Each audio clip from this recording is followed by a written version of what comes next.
Tesla is the leader in EVs today, and Apple is the world's most valuable company that's trying to enter the car market later this decade. I have my friend Alvin, who's a recurring guest, his third time in this channel now. Both of us are fans of Tesla and Apple. And today we're going to talk about Apple's entry into the vehicle market and how they'll stand up against someone like Tesla. Welcome back to Investing with Daren. Click the subscribe button to stay updated with more videos like this. So let's begin. Alvin, what gave you the confidence to buy a Tesla? Back then, Tesla was a very new brand. It's still a very new brand to many people. Yeah, so I actually reserved this car 5 years ago. It's way back, but I think the selling point of like Tesla didn't change over these 5 years. It's a hop on and drive car. It's stupidly easy to actually learn how to drive the car, right? You just pop in, push it to drive, and then you just drive off, right? So there's not much of a learning curve to the car. Yes, there are things that you need to learn, right? It's a new kind of like vehicle, EV, you need to learn how to charge and things like that. So these are the new things that you need to learn. But coming from an ICE car to an EV, I think it's a very natural progression, I feel. And I think to some extent, you wouldn't go back into an ICE car. Yeah. So that's number one. And number two, why to get a Tesla, right? It's because it's really software heavy, right? So any new feature down the road any features that's not in the car at present, right, could be pushed through software like 2 years from now. Like we don't know, right? Having a very software heavy car or software and hardware integrated company like Tesla would allow the car to be, extend the longevity of the car, right? So you don't feel that after 3 years your car feels old. Some owner actually tell me that after 5 years, they feel that they are still driving a new car because of software. So it's really important, I think, for me back then, right? And I was actually looking for cars as well. And there's no Apple car. And we know that Apple makes arguably one of the best software in the world, but they don't make car. So I think the closest that we get is a Tesla as of now. Yeah. So that's why I chose a Tesla. And when you first ordered the Tesla, that was 5 years ago. If you were buying a new EV from scratch today, now there's companies like NIO, Rivian, they're also working to be good at software. How would that decision change? Would Tesla still give you the most confidence? Yeah, I think there's a metric that I look at quite strongly, which is the number of miles driven using AI, which the AI can actually learn from the fleet, right? The existing active fleet. I think they're number one at the moment by a far margin, right? And no one comes close. So I think to actually bet on a car, right, or to buy a car basically, and to have that, what is that word? Lifespan. Yeah. So I think with Rivian and NIO and then other competitor, they will need to have that competitive advantage where they take into every account of their fleet, right, and push it through a learning model, right? It doesn't need to be very complex, right? And I think that's where I think Tesla really shine. It's the number of active cars on the road that's giving it that edge, which I feel that there's a lot of confidence coming from it. The car learning how to drive, how not to turn, and how it should react with a certain traffic condition. And I mean, if you look at the way that the US folks drive versus or maybe in over like Malaysia and versus Singapore, right? It's very different, right? Yeah. And traffic condition as well. We have discretionary right turn. I will have a lot of confidence with Tesla, right? And not for the short term, but at least for the next 5 years, I have extreme confidence that they're gonna deliver a lot from, say, the AI and the software stack. Alvin, what does Apple need to do to give you that same confidence? Wow. They have a very high bar, right? Having Tesla now delivering, I think, competing them with software. So I think where Apple can come in and compete, it's what they call it, like to call it the magical experience, right? You actually see that a lot with their hardware that they are selling. Things like AirTag, right? You put it near your phone, right? There's no additional step. You just click, tap connect, and both of these devices connect, right? AirTags. Yes, AirTags, right? So same with their Apple Card, right? Even a credit or a debit card, right? A credit card like an Apple Card. They put so much thought into the unboxing experience where you just open that leaflet, right? Yeah. And then it just pair. No other company can do that because they don't have a tight integration with their software and OS, right? So Apple has that, and I think that's where they can really shine, right? Is the user experience. So think about, say, delivery. Imagine going to a delivery center, picking up the car without any human, and the key already paired to your Apple Watch, for example. That would be a magical experience for me. So none of the automaker currently deliver that, and I think that's where Apple can really deliver that magical experience where everyone expect of an Apple product. And then the second point would be to leverage on Apple ecosystem. I mean, you look at how they have done such an amazing job with HomeKit, right? With HomePod, right? Everything tightly integrated, and again, things like you could do. What is that feature? The intercom feature, where you could speak from, what do you call it? Like, I just call it the announce feature. yeah, the announce feature, right? So I think they could do it with the car as well. Maybe communicate with the other Apple car on the street. Who knows, right? I think there's a lot of expectation from Apple to deliver more than just a car. And I think they have done, I think, for like their first gen product, typically they deliver a feature that we don't even know that we need it until we used it. So they have changed a lot of what we think we know about software, right? Like 10 to 15 years ago, we're sending SMS as a single message, right? And then Apple comes along and they say that, no, this is not the right way to do it, right? We can do it threaded messages. And almost instantly, they changed the whole industry that now every messaging app, right, social app, now does threaded message. And I think they have, again, a huge potential to change the industry as a whole, what we think we know about a car, software in a car, right? Yeah. Steve Jobs used to say that consumers don't always know what they want. You have to deliver it to them and they'll want it. That's why Apple didn't used to do a lot of consumer surveys in the past. Alvin, what would you say are Tesla's insurmountable advantages today?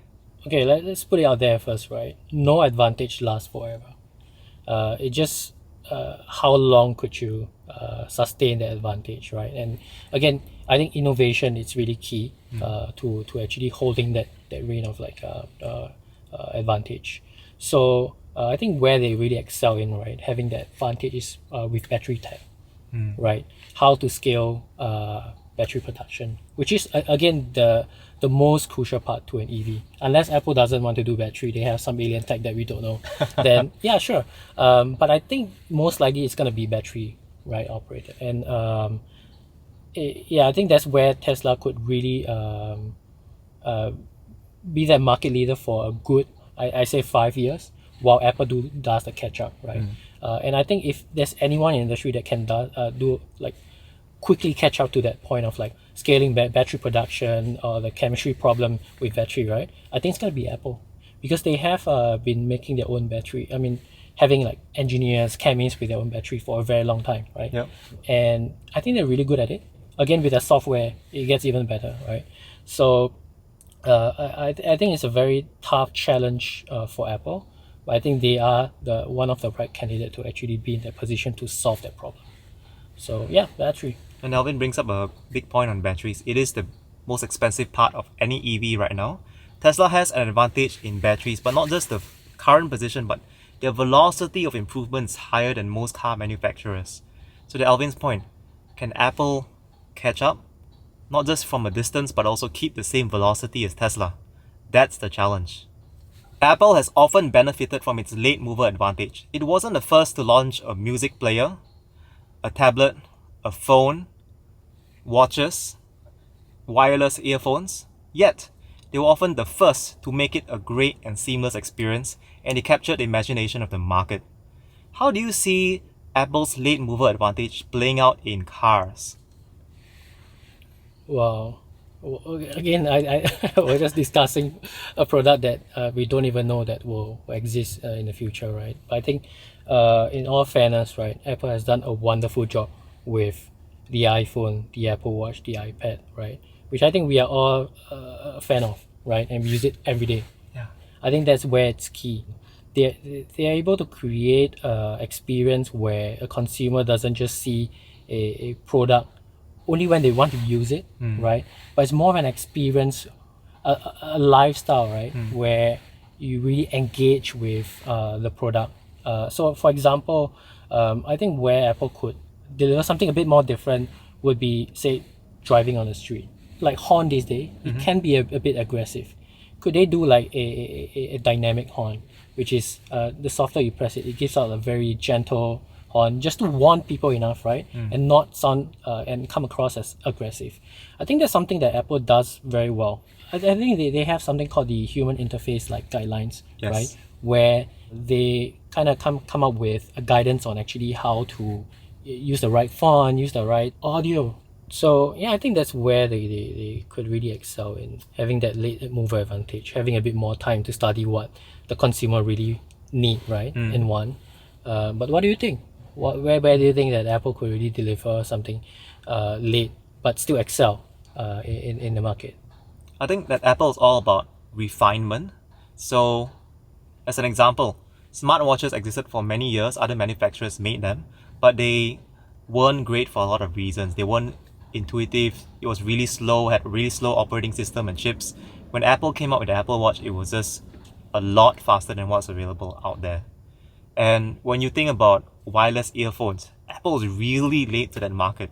But the refinement they made was you just open up your AirPods, put in your ear, that's it. No Bluetooth pairing, it remembers all the time. And they have their proprietary chips on the AirPods, H1 chips, that just makes it work really great on all the devices and even their Macs. So I think that one thing that Apple can do for refinement when it comes to cars is, right now as people get into EVs and get into all the software, the friction is, how do I understand it? How do I use it? Can I just walk in the car and it just fully understands me? Maybe it pulls out my iOS profile, my Apple profile. It understands who my family members are. It tailors everything for them. I walk in, it's easy for me to make phone calls. Right now on Teslas, you don't have full phone and messaging features yet. Part of it may be Apple's fault because they don't have like Apple Play, CarPlay in Teslas, for instance. And like just the car being a fuller extension of our home. So Alvin earlier talked about HomeKit. Imagine your Apple car is basically like a moving battery for your house. Your car parks in your house. If anything happens as a power shortage, your car becomes a battery pack for your home. The Ford F-150 EV version is trying to do that as well. They have that feature. But with Apple, it can do so much more. Like everything can be really modular and connected. You plug in your iPhone into your car, and your iPhone can be the upgradable chip in your car. Teslas today rely on hardware leaps. Today, all cars on hardware 3.0. Next year, hardware 4.0. With Apple, the hardware leap can just happen by buying your iPhone every year. That iPhone chip could be powerful enough in the future to be far better than even the Tesla chip. But what's more important is that everything just works together. You can bring other devices, like you put in your AirPods or you use your Apple Watch as a connection, an extension to how your car works. What if your Apple Watch beeps you when there's a warning or proximity alert? You can't do that right now with any other car. So I think the whole ecosystem coming together, like what Alvin mentioned, adds so much refinement, which is some people's criticism on cars like Tesla today. They go, you drive a Porsche, you drive a BMW, there's so much interior refinement. Or if you can bring in the software refinement to this, together a hardware refinement, that can be Apple's late mover advantage. How do you see the market between both car companies, Tesla and Apple Car, playing out? Do you see them as competition? Could they be complementary, like maybe the same household has both Apple and Tesla cars? What's your take? I think they have very similar car, or what I would imagine to be a very similar car, right? Very software heavy, and rely a lot on their fans, their fan base, right? So I think they will be in a very strong competition where there might be a lot of overlap between their software offering, and also Tesla and Apple arguably has one of the strongest branding in the world today. So I think they will do whatever it takes to actually defend that title. I mean, like if you look at Apple and Tesla, they can push out a software and expect their user to learn it. And I think partly is because they have such a strong fan base. Yeah, so for example, like Lightning, right? Apple has been as sticking with Lightning for I don't know, like I think longer than most people would anticipate. And I mean, even that move from iPad to USB-C was seen as a surprise. That's how people think that Apple would actually hold on to Lightning for a very long time. And I think the same you'll see the same with car. There will be a lot of things that they will build into the car to lock the consumer in, right? Yeah, and again, people would still use their product, right? Like Lightning, people are still buying iPhone, right? Yeah. Despite it being the primary, I think, charging method. I think most people charge via Lightning still, Yeah. right?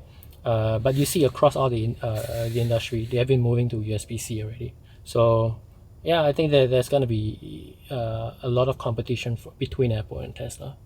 And to be fair, as a big Apple fan, I do wish that Apple moved to USB-C or wireless. Yeah, I love less cables. Right now, I've got a lot of USB-C and Lightning cables at home. That is true. Me too. Like, I would like to see them moving to one or the other, right? And just end the misery of like us carrying additional cable, Yeah. right? Because I think USB-C where it really shines, you can charge everything Yeah. from your camera to your hard disk to just about everything, right? This is the U in the USB, right? Universal. One cable to rule them all. Yeah, or no cable. Oh, no cable. But people do criticize wireless charging because it's less efficient actually. I think about 10-20% of all the wattage gets wasted. And it may degrade your batteries a bit faster because it heats up your batteries more. And with Apple coming into the industry, the car industry, I think it will really spur innovation by a huge margin. Because I think there's really not much you could actually optimize a car on a hardware, right, stack. So I think where it really happened is on software. Just think about it. Elon Musk has a lot of company right under his belt. So imagine having Starlink being part of a partner with Tesla, right? You could have a black box, right, for cars, Yeah. where they could store anything, right? Your log or your driving metric, right? How fast you're going, how much steering wheel are you turning, right? The speed, the footage from all the cameras, right? Can all fit into anywhere on Earth where you have direct access to a Starlink satellite. You could do a direct upload to the cloud, for example. And when you meet with an accident, you don't even need to have a hard drive on the car. Yeah. Everything just happened on the cloud. And I think your earlier point on how people can buy a new iPhone and being a modular, say a chip for the car. Yeah, Tesla could do it using the cloud, right? Cloud, and just does all the computation on the cloud, and then just push whatever instruction it needs for the car, right, to the car itself. So I think that's where I think innovation could happen, right, between Apple and Tesla. I think they're really good at doing those kind of like wow features, right? And I mean, just look at all the legacy automaker. They are not moving much, and I think we really need someone like Apple to come in and say that, yeah, we are here to compete, and that's where I think the market will really become more and more exciting. I believe that Apple can also bring imagination to an industry. When Steve Jobs founded Apple, he believes that Apple is the intersection between the liberal arts and also technology. Like, when you look at the insides of Apple products, they look amazing, they look beautiful, even though nobody sees them. What can both companies learn from each other? Yeah, I think there is a distinct differences on how the two companies actually operate on the production front. Tesla like to integrate everything into its production line. They control every single detail. And if you look at Apple, they actually outsource a lot of suppliers where they build their battery, they build their chips, right? Although they design the battery and the chips, right? But it's ultimately produced and fabricated by another company, right? Like Samsung. So I think that's where a lot of differences could occur, and they could actually cross-pollinate, right? Because I think car is really different. So for example, when there's chip shortages a few weeks ago, or I mean for quite a long time, Elon Musk actually said that by looking at the data, they knew that people are not using X feature, and they just killed that feature, right? Because it's using additional resource. And then I think that's something that Apple cannot do, because they have invested X amount of money into, say, tooling, into procuring materials. So these are, I think, for Apple to adapt as quickly as Tesla, I think there's some challenge there. But I think that's something that they could learn. And also, I think where I think Tesla could learn from Apple is really how their after sales support is. Because I think one reason why I keep buying Apple products is because I feel that after buying a product, I'm still taken very, very well care of. Like, you just walk into Apple store and they just figure out everything for you. But Agree. I mean, if you look online, that's not the case with Tesla, right? People are struggling with, say, the body shop waiting for parts, right? And having a long time for their say, the Tesla counterpart to actually communicate with them. So I think that's where Tesla could learn a lot from Apple, which is that having that strong after sales support, right? Once a customer buy a vehicle, is they have a peace of mind for the time they'll be owning a car. Whatever happened to the car, it will be fixed or rectified by, say, Tesla. Agree. Apple's customer experience is really good. Like, the Net Promoter Score in most Apple stores is amazing. Apple's car division just lost its leader, Doug Field, who went to Ford. He actually was in Ford many years ago, joined Tesla as an engineering leader for the Model 3 rollout, then joined Apple about 3 years ago to lead their car project. Internal codename was Project Titan. Then he just left. So there's been some leadership turnover. Kevin Lynch, who used to come from Adobe in 2013, led the wearables division. He came up with all the watchOS software, and he talked about how Apple is really good at software. He is now leading the entire car project. So there's been a lot of shifts and a lot of shuffle. So people are worried. Is the Apple car still going to be a real thing? What's your take? Well, I think it's too early to say, but if I were to bet, I think it's going to take them a long time to actually deliver the first Apple car. I think it's still quite, at least 3 years away, I feel. Because it's not easy, right? And if they were to start making a car, they will need to find factory to produce it, right? They need to find chips, raw materials, everything.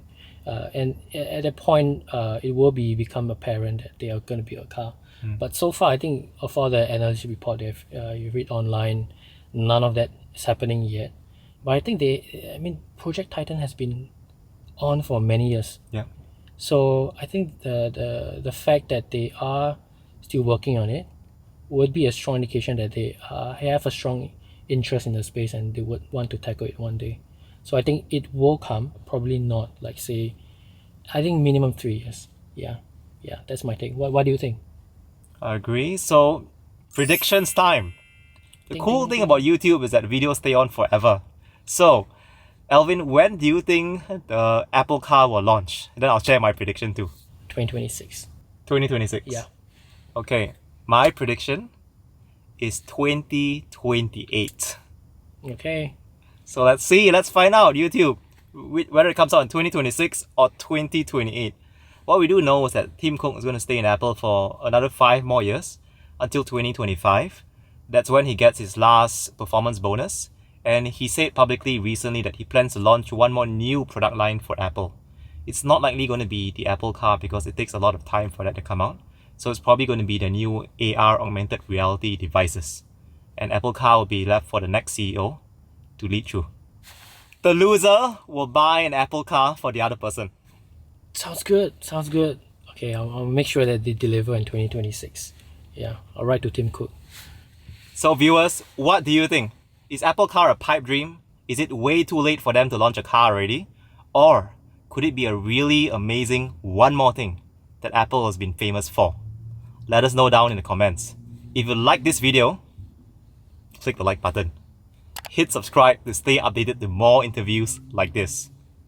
Take care and see you in the next one. Bye-bye.